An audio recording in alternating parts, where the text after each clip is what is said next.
Welcome to Bicycle Retail Radio, the bicycle industry podcast that brings retailers, vendors, advocates, and thought leaders to the mic for honest discussions about the latest issues facing retailers while taking an in-depth look at the person within the profession.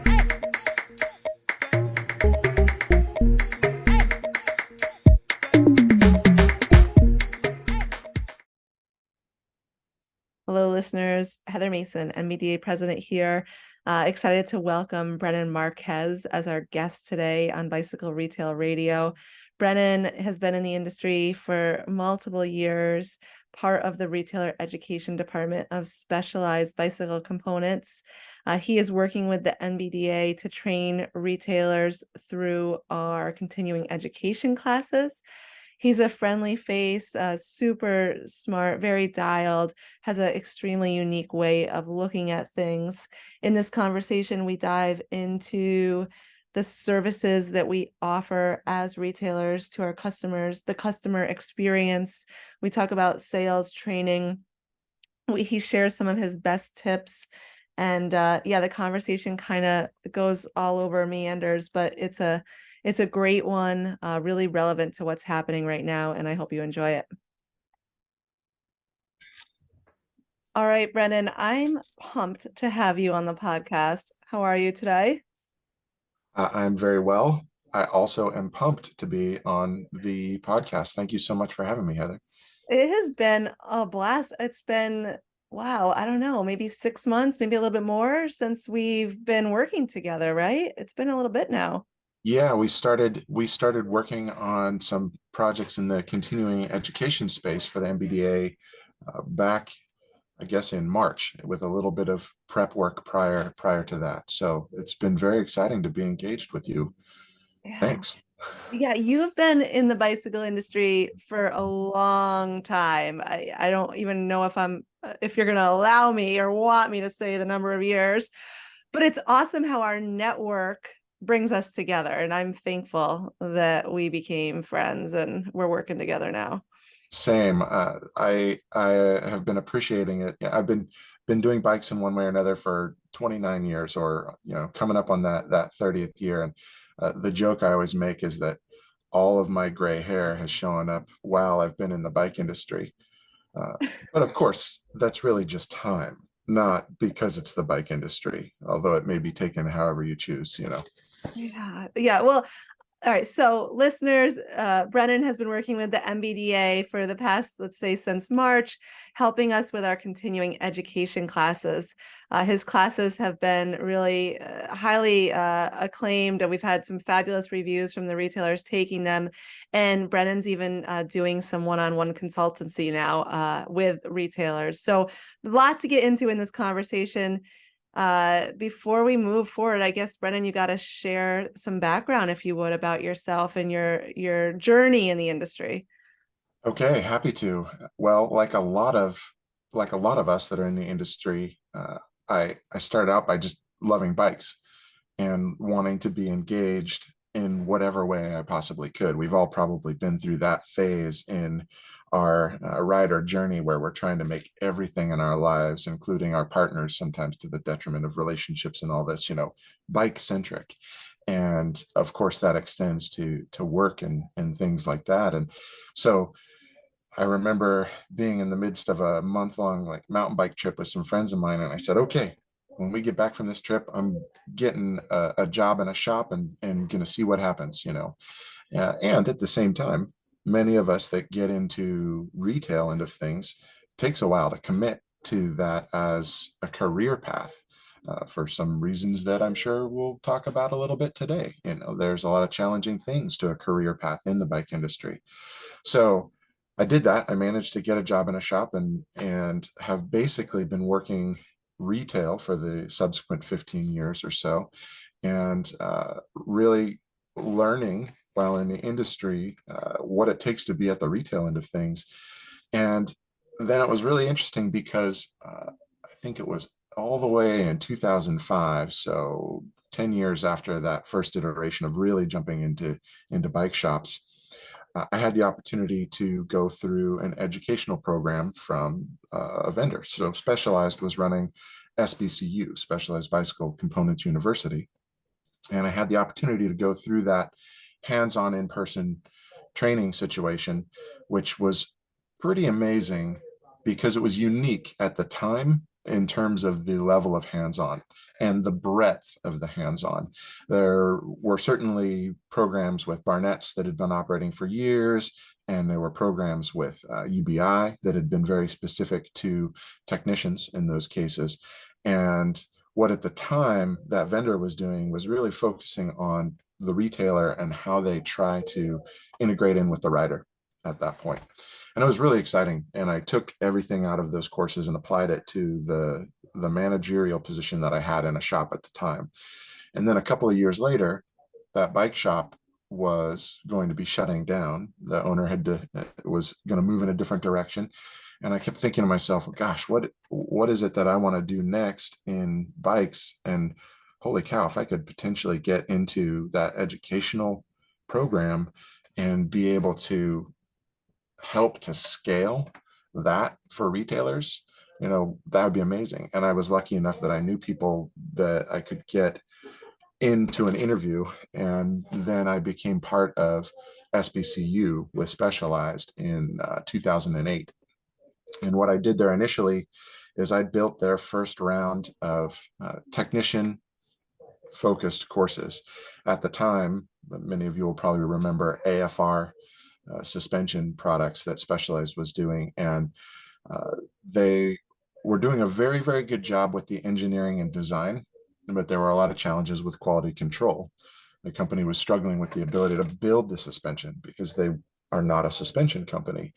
And so there was a lot of returns. There was a lot of folks that were looking at it saying, well, we don't understand how to evaluate this. And I was hired to build the first technician facing courses for actually training technicians on that AFR suspension evaluation and repair and so on and so forth, with the goal of hopefully minimizing the number of returns that were coming into the mix. So that was my entry into the educational department at SBCU, and then it grew from there. So anything from basic product knowledge to working with retailers on, in the long run, business consultancy.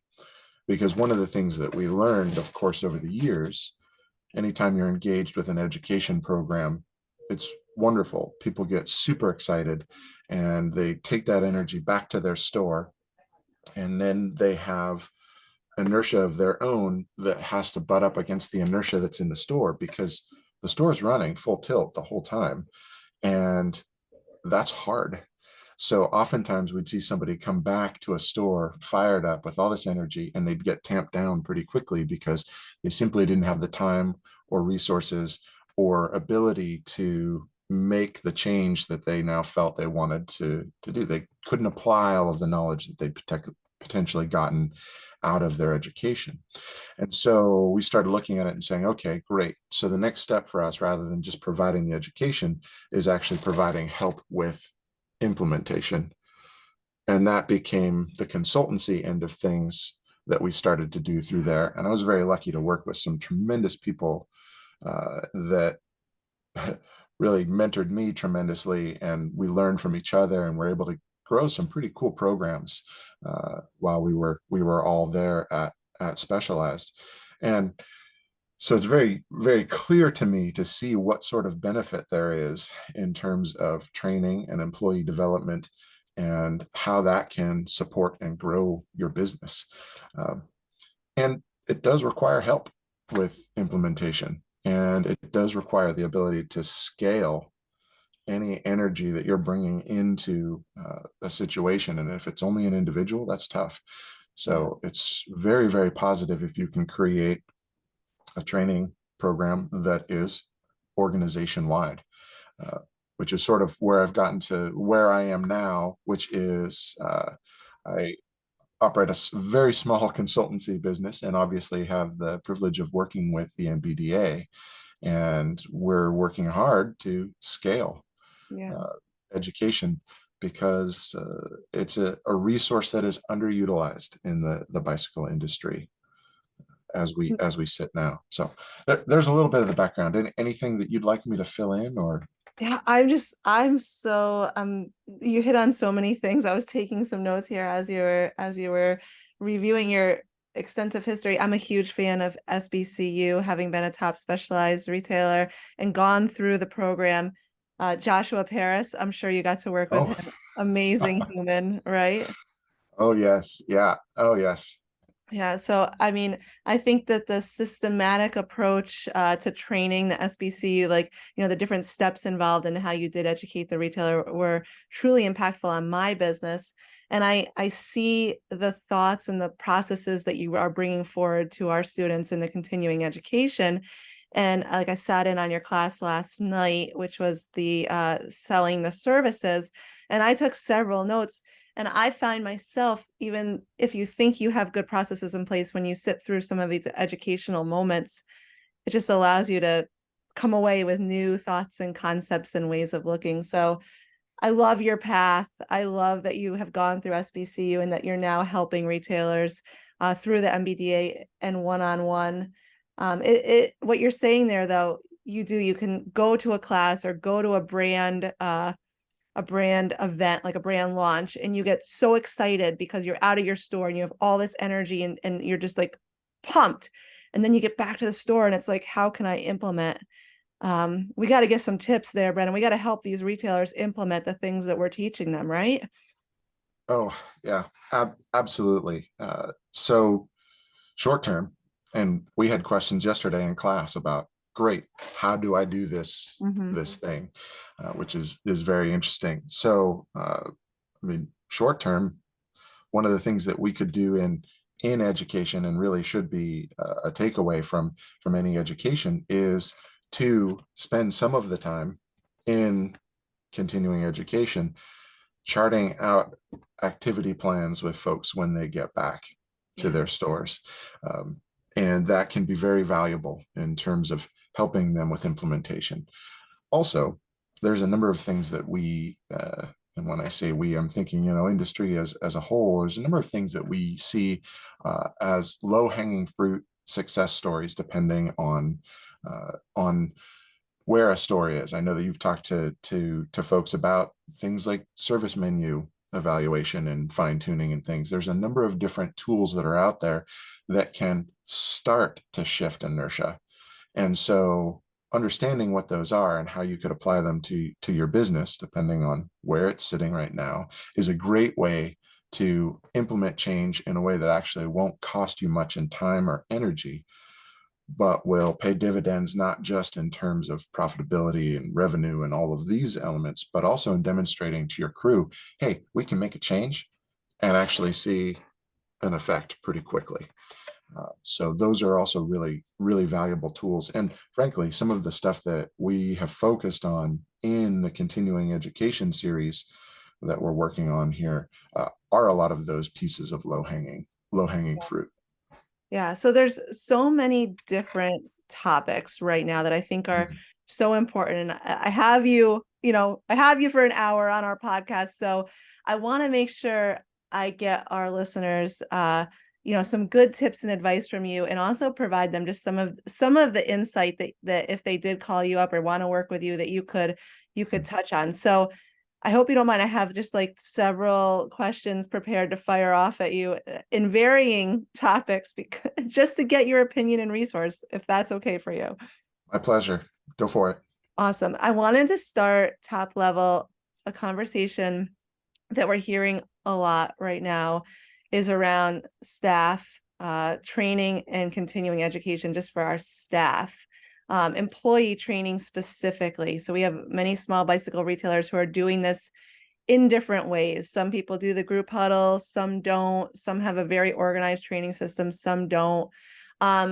So let's go top level. In your experience, benefits of investing in setting up an employee training program for our employees.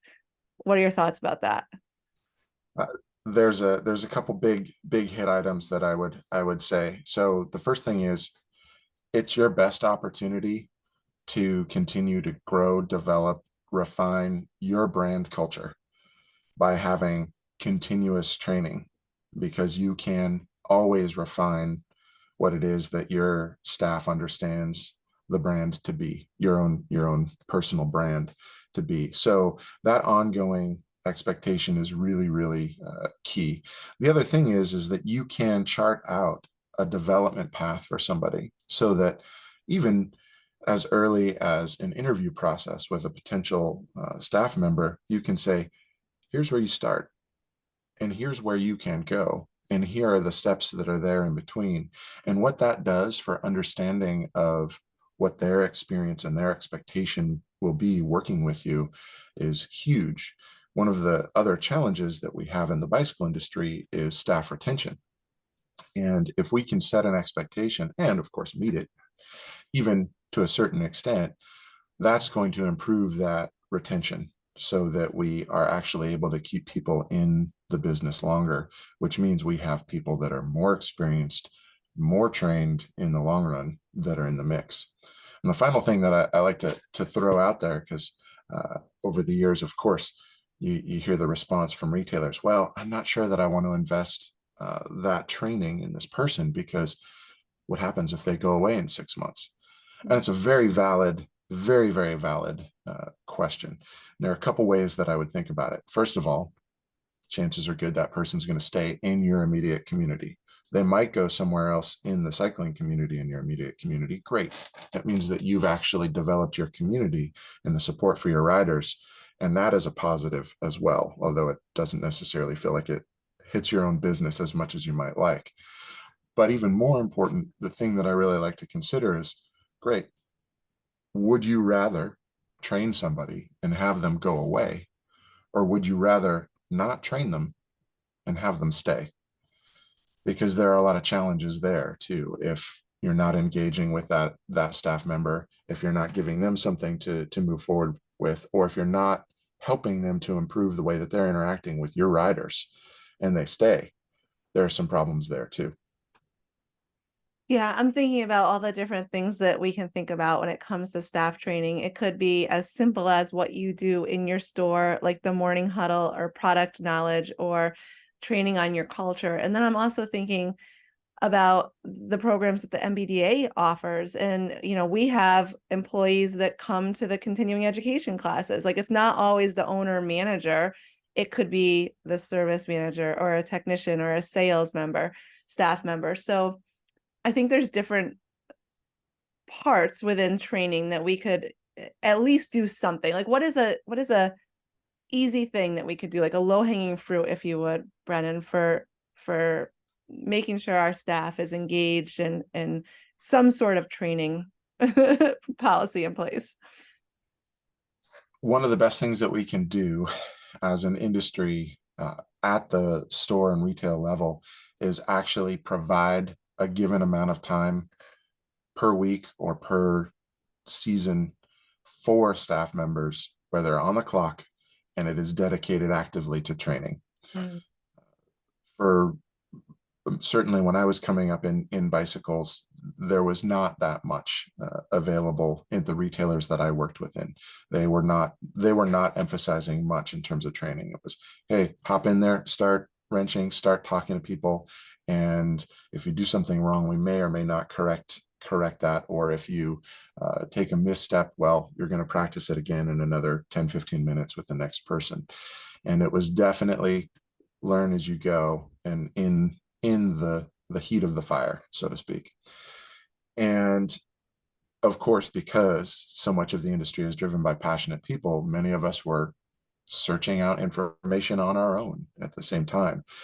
And fortunately, that was good for the rider. Unfortunately, that creates potentially a culture within retail of, hey, we don't need to do this. I need the passionate person, or I need the unicorn who already understands everything to be stepping into my store. And I'm going to hire for that. So one of the most valuable and simplest things that you can do is with a new hire in your store, you would say, okay, I'm going to dedicate, and you decide what your store needs and everything. I'm going to dedicate X percentage of their time during the first 90 days of their staff, their new hire situation. And this percentage of time, they're dedicated to training. And here are the things that it's going to be during that time, whether it's great continuing education classes with the NBDA. If there's something that's pertinent and appropriate, whether it's great, we're going to sign you up for Shimano S-Tech or Stu Online, those sorts of technical things if you're a technician and you're moving forward in that direction, or you're going to go and connect with the BEA and those sorts of things and work through these other tools. And you have an idea that way about what the time commitments might be on those things. And you can start to create that culture for that person of their own continuing education by letting them know that you're supporting it. But you need to schedule for it. Yeah, I fully agree with that. I love setting time aside, and that allows the employee to know that also that you're dedicated to them and their success. A couple specific questions. We talk often about role playing. How important do you feel like role playing is? Oh gosh, everybody hates it, right? I kind of like it. Well, that's great. You probably have some good improvisational experience in the past then. Role playing is, I think, incredibly important. And it's incredibly important because it can build confidence for somebody. Folks that are struggling with being thrown into the fire.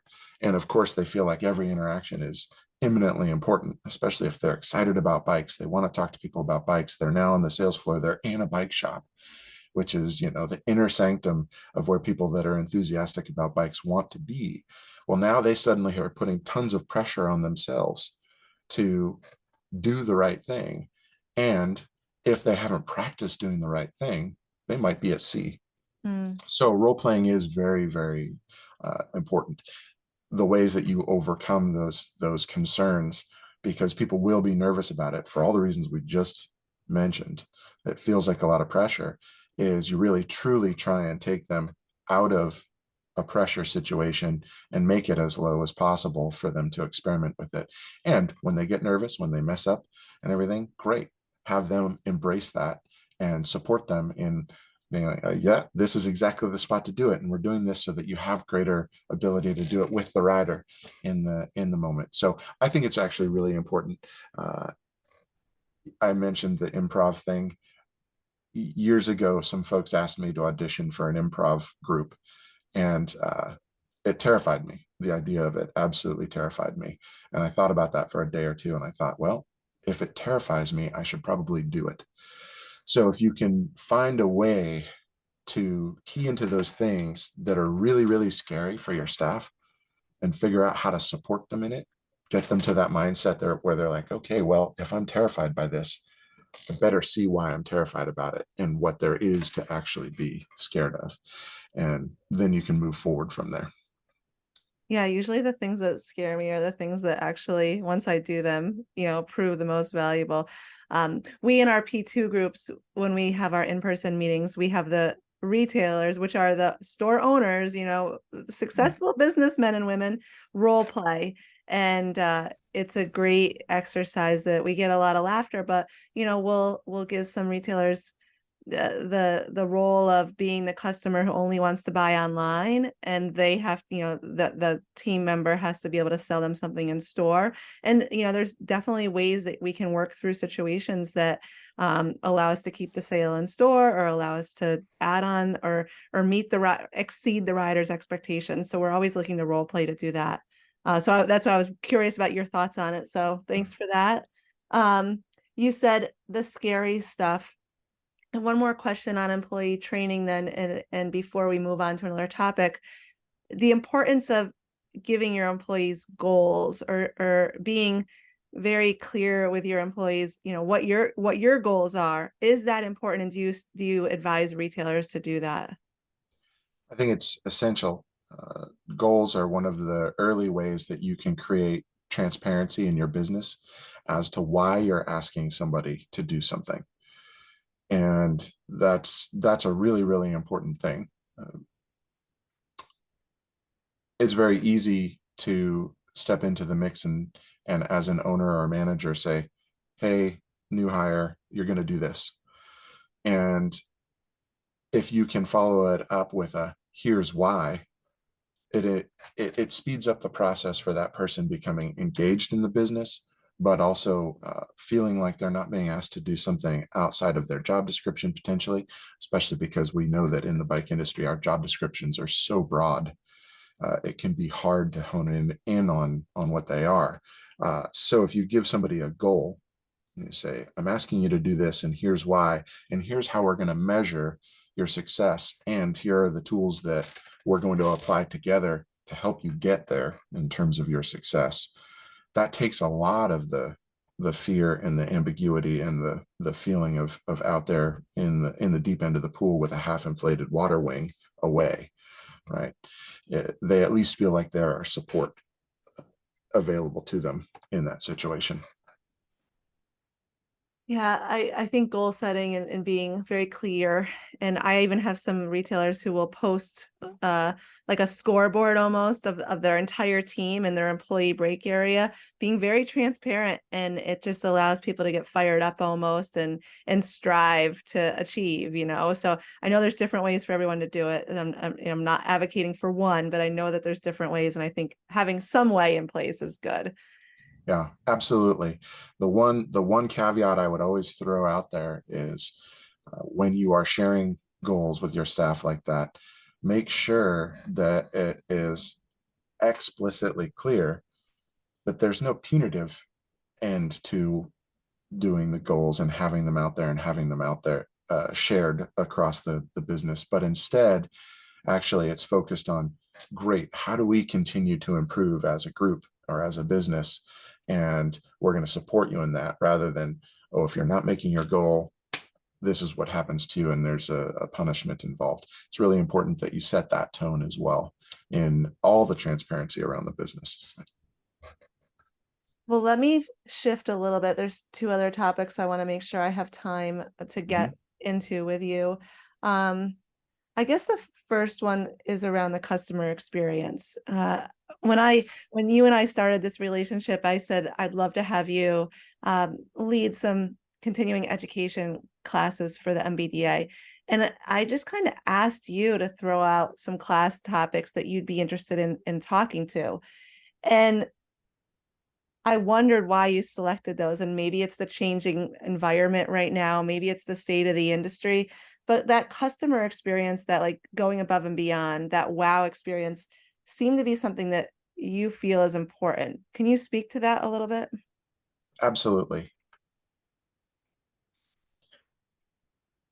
When we look at the way that the industry is trending, and realistically, it's not unique to the bicycle industry. But if we think about the fulfillment end of things, where people get the products that they're using to have the experiences that they want to have out there in the world, whether it's in their kitchen or whether it's on bikes or whatever, it's easier and easier and easier for people to engage only with a product and then go and have their own experience. And so what I see happening in the industry is that the opportunity for retailers really lies post-purchase. Because so much of the fulfillment now is coming potentially directly from vendors, and I don't expect to see that change. And there's all these different ways that that's starting to be affected. Our goal should be, if we can get there, to shift our business model and the way that we work with our riders, so that more of our emphasis is on curating and fostering their experience with the bike post-sale. So I really like to think about that from the customer experience standpoint. And for years, I've done a lot of work with tools that we call hassle maps, or that are a hassle map tool. And I'm not sure if you've been through one of those, but effectively what you do is you sort of look at a rider and you say, okay, they just bought a bike. What are all of the hassles that are going to affect this rider and stop them from riding their bike, becoming a cyclist, getting so into this down the road, and all of these sorts of things that they are absolutely a cyclist and will identify as that for the rest of their lives and have the experiences they want to have on the bike. And if you chart out all the hassles for somebody there, and as a business start to look at it and say, great, I'm not going to be able to address all of these, but there's some of these that I could help my ridership with. that's a really good tool to start to look at and say, okay, what else can I do for my riders aside from provide them with the product to have the experience?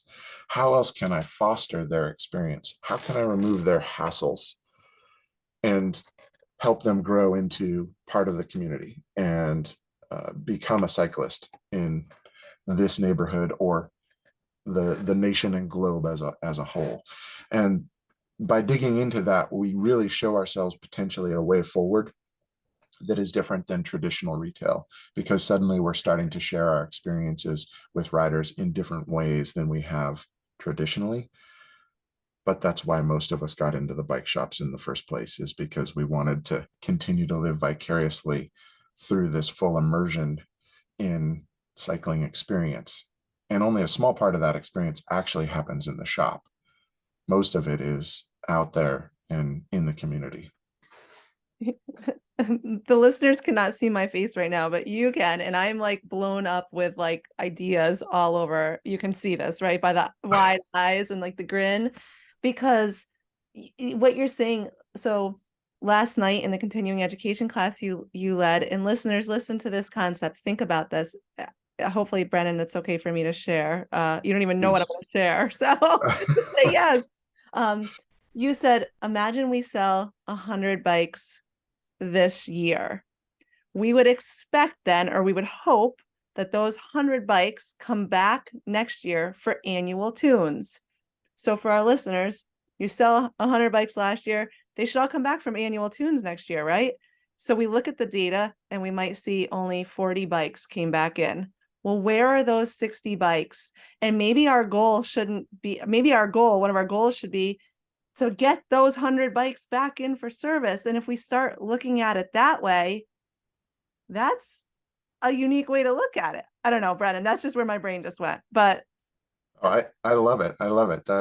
That's one of my favorite examples of post-sale engagement, right? And it's very easy to do with that concept of the annual tune. Everybody gets it when you start talking about it that way, because, and maybe you're going to go here too, after 2 years, if you still only sell 100 bikes each year, but after 2 years of business, now you should be getting 200 annual tunes each year. So you should see an incremental or a large increase of the service work that's happening if you are 100% engaged with your riders.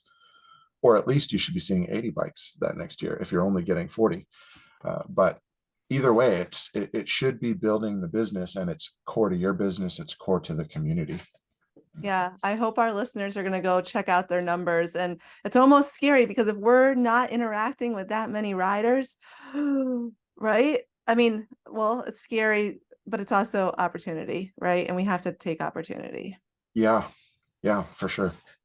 Another thing I wanted to ask you about while we're here, and I know I'm kind of zigging all over, but it does go with the customer experience. I was reading an article in some retailer magazine that oftentimes what we do is a customer comes in because they have a need. Maybe it's a tube, and they come in and, we greet them and we say, oh, thank you for coming to the shop. The customer says, I'm looking for a tube. We get the tube, customer leaves. That is selling for like the problem. That is not selling, like not creating an opportunity for sale. Like an opportunity would be like, oh, what kind of bike do you have? Oh, where are you riding? Right? Do you understand what I'm saying? Can you speak a little bit, instead of just our sales team solving for what the customer needs, but instead seeing every customer as an opportunity, right? There's something to that, right, Brennan? Am I off the? Oh no, you're absolutely nailing it there. I like to think of them as, hey, this is a community member, right? And at the very least, you want to find out where they engage within the community. If they're not engaging in the community already, great. You get to be the welcome into the community. So the opportunity there is to meet that person, get to know a little bit more about them, and figure out how you can not just satisfy their need, but bring them into the larger group. And some people never want to be engaged and brought into that, and that's fine. But if you're not taking care of that rider in that other way, the chance of getting to work with them after that need is met is minimized. right? So that really is the opportunity that you're speaking about, is how do I get this person into the community? It's not just how do I sell them more stuff. That's a result of actually getting the person engaged in the community. And that can be really helpful for salespeople that are concerned about feeling like they're salespeople. You know, you're really welcoming people into the community, and that's the job of the shop. Yeah. All right, let me flip now, because another one of the continuing education, selling services, and we had Bob Marjavickas in, did a supply update recently and talked about the importance of services as margins are declining. Retailers are finding profitability being harder with just selling items. Selling services seems to be an opportunity. What are your thoughts on that? I think it's essential. Again, those are the things that are going to be happening post sale, the services. And Bob's absolutely right. I love Bob. He and I happen to actually share a birthday, although it's many decades apart. So it always makes me laugh, because yeah, his birthday pops up on Facebook on my birthday. And anyway, neither here nor there. But he's absolutely right. One of the best things that we can do as retailers for our bottom line is to focus on the things that are going to bring us a greater margin, greater profit in the mix. And those are always going to be the services, because they're the things that we own more than the products we buy from the vendors to then resell. Right? We are losing a lot of dollars in that transaction. So jokingly, semi-jokingly, I say what we have to do is sell less bikes.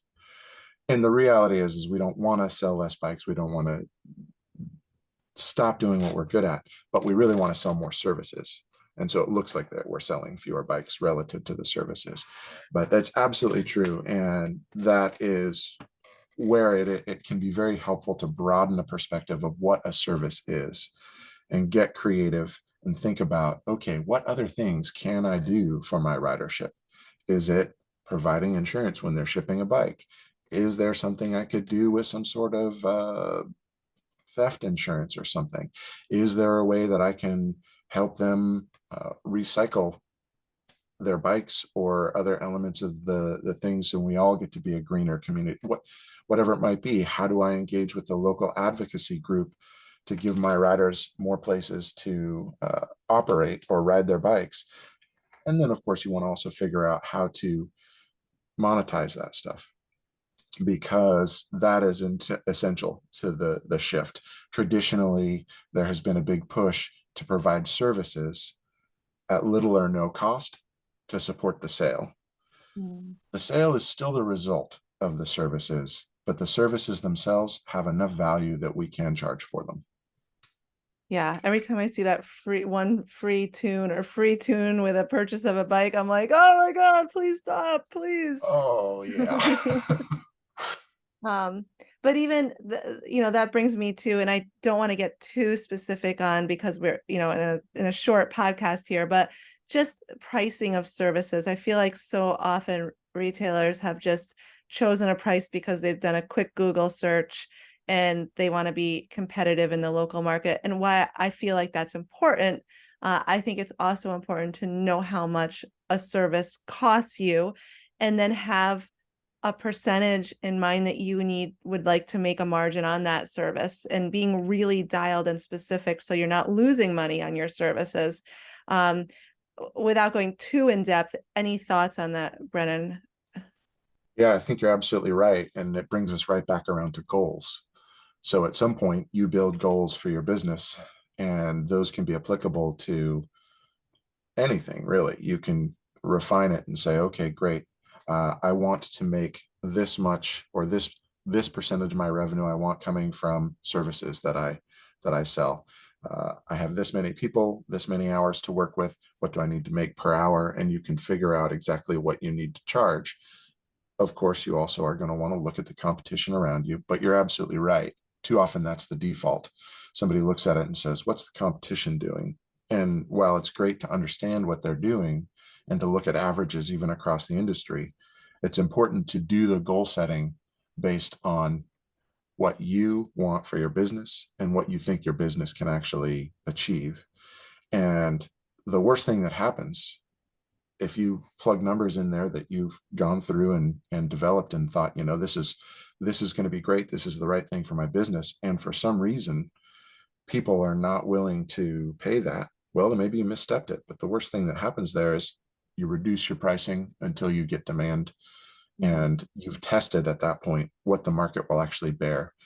One of the things that's really been fascinating in my career is oftentimes we've been engaging with retailers where they were hesitant to raise pricing, particularly in the service department, because they thought that the market would not accept it.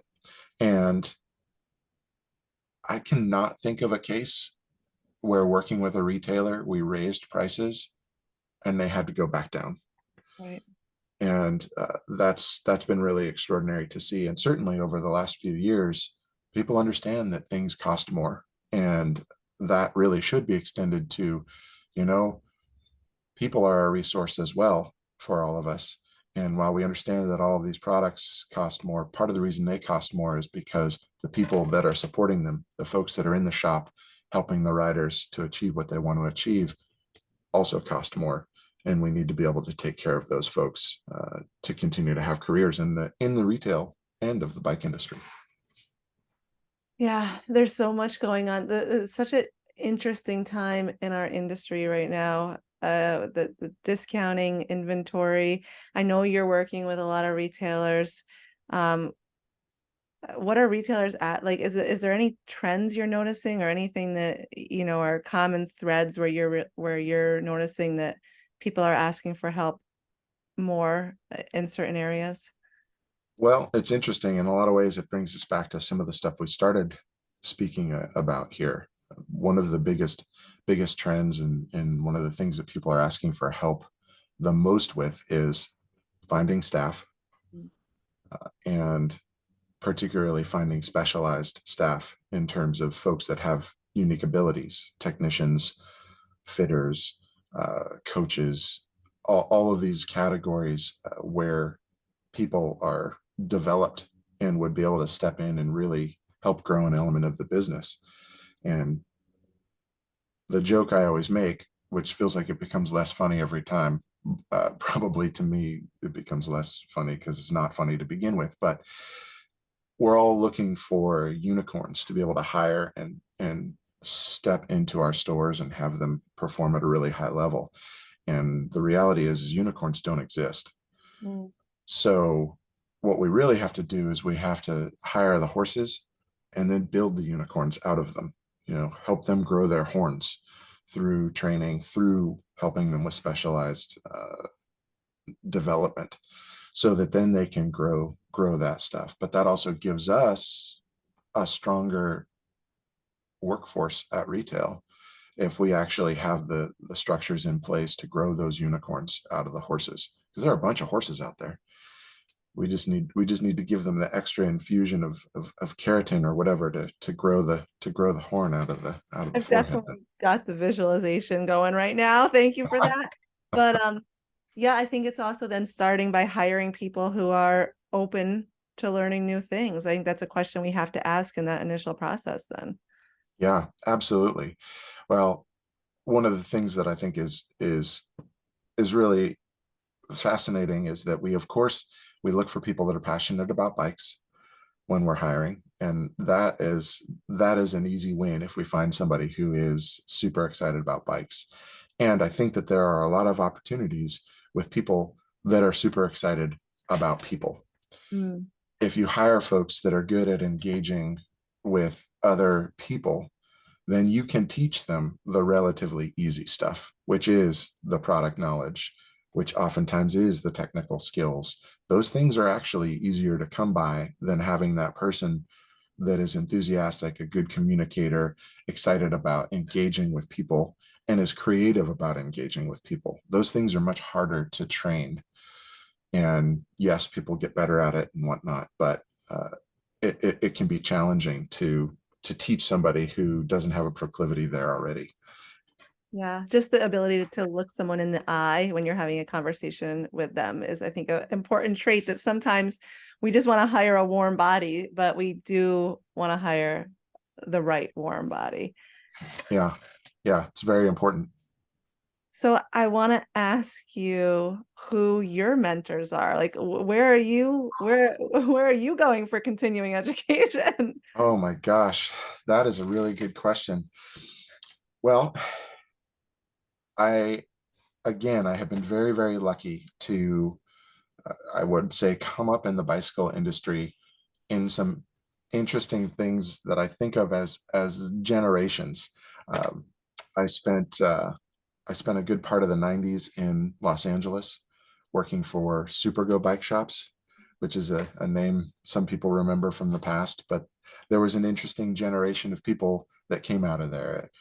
Some of them went on and started the SBCU program at Specialized, and that was how I knew people deeper in there to get into that. You know, some of them started Niner bikes and are now doing things like viral bicycles and things like that. And then, of course, there's folks like, I mean, Alan Goldsmith is an interesting fellow to have been raised in the bicycle industry by. Uh, and so there's some things along that line. But then I look, really the folks that I'm excited about engaging with on a mentorship level are some of the folks that in this last generation of my bicycle life I've had the opportunity to engage with, coming through SBCU with folks like Donnie Perry, if you know Donnie, um, Scott Holtz, who still Great runs guy. oh gosh, Scott is Awesome. amazing. I was just I was just telling somebody else a story of Scott mentoring me actually on a road bike in very valuable ways and things. George Lee, who I consider a good friend and somebody I have so much admiration and respect for the way that he thinks.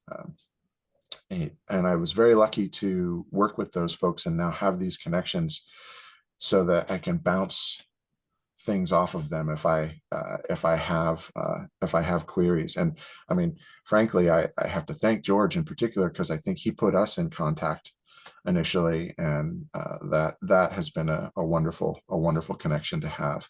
So some of those folks are the folks that I tend to default to. There's one other person that I would shout out who is in my circle that I rely on a lot, and that's Jennifer Gibbons, who until just recently she ran the retail services division of Specialized at there. So she really was focused on, all right, here's the group that's going to help retailers redesign their stores. And I was part of that for a few years with her as one of my managers. She's a tremendous mind in terms of thinking about the way that retail operates and the customer experience specifically. I love all the names you just mentioned, and we're recording, and I'm on my MacBook, and as you just mentioned George, he popped up and he just emailed me to say hi, and That's great. so he's a great guy. I don't know. I hate asking a best question, but I guess my last question would be a best question. What is like the best business advice or that you've ever been given that maybe would be applicable to retailers as well listening? Okay, well, it's that. I It's got one you. I from George. put you in the hot seat. No, no, not at all. I just got excited about it because we're talking about George and everything. Something he told me once that was invaluable to my thinking, and particularly around implementation. If you are in a managerial level, George said to me one time, he said, if you set your expectation that the staff that you're working with and you're managing is going to be able to achieve maybe 60% of what you want or hope that they will be able to achieve, you're going to be a lot happier and a lot more stable in terms of the way you're managing your crew. And I thought that was such an important consideration, because so many of us get to a position where we've got these folks underneath us and our goal is to help them and foster them along. And one of the really, really important elements of fostering somebody and truly allowing them to develop is also allowing them to fail. And if You pick up what somebody is not able to take all the way across the finish line and finish it, it doesn't necessarily allow them to fail. And so giving their, allowing some space for them to not achieve everything you hope is a really, really good tool for helping them learn for the future. I love that. I love that. It's like making my training plan, but putting it like in pencil. Like, so it's like 60%. I like it. So you can, yeah, I'm with you. I'm picking up what you're throwing down. What's coming up? So we've got more continuing education classes on the MBDA. I'll definitely link to that in the show notes. If people wanted to contact you to set up a one-on-one, how do they do that? What's the next steps there? Yeah, the best way is to reach out to me directly. I do not yet have a website for the consultancy agency, but the best way to run it, and it's Specialty is the name of the PLLC. And the best way to reach out to me is either through LinkedIn or directly. You can reach out to me, Brennan.Marquez, that's BRENNAN .Marquez, MARQUEZ @gmail.com is that's the forever email. That's the easy one to ensure will always be there. And I'm very happy and excited to discuss anything with retailers and get an idea about, great, how can we help your business? How can we improve what it is you're doing? How can we help you engage? How can we help you set up a change plan? Because that's really what we're talking about, is if you're going to try and do anything, you need to affect some sort of change. And oh my gosh, change is so difficult. Yeah, that is something, we have our P2 groups, which are very valuable and impactful. And it's the retailers who can take what they learn in those and then actually say, okay, here is my step-by-step, like even timeline of how I'm going to implement this change. How am I going to get my employees behind this change? How am I going to get the infrastructure in the shop? So it's one thing to learn. It's another thing to implement. And I think having someone one-on-one to help with that is really, really helpful. We do that. We match up our P2 members with accountability buddies, and that really helps. So that's a great way to do it. Yeah, I love this. I will link to your LinkedIn in the show notes, and we'll make sure that people can find a way to get in touch with you. Love the work you're doing on the continuing education. Excited to hopefully have you join us at our summit event next year and just continue the partnership. So Brennan, you're awesome. And yeah, thanks for coming on the podcast. Oh, again, absolutely my pleasure. So good to get this FaceTime with you. I realize that's not fun, right? Just chat it out. Yeah, absolutely. All right, Brennan. Well, lots of great things to come, and thanks for all your insight and all you've done for retailers. Thank you so much, Heather. Thank you for listening to Bicycle Retail Radio. This podcast is designed specifically for the bicycle industry, dedicated to strengthening our retailers and cycling community. If it is your first episode, we urge you to take the time and listen to our past episodes.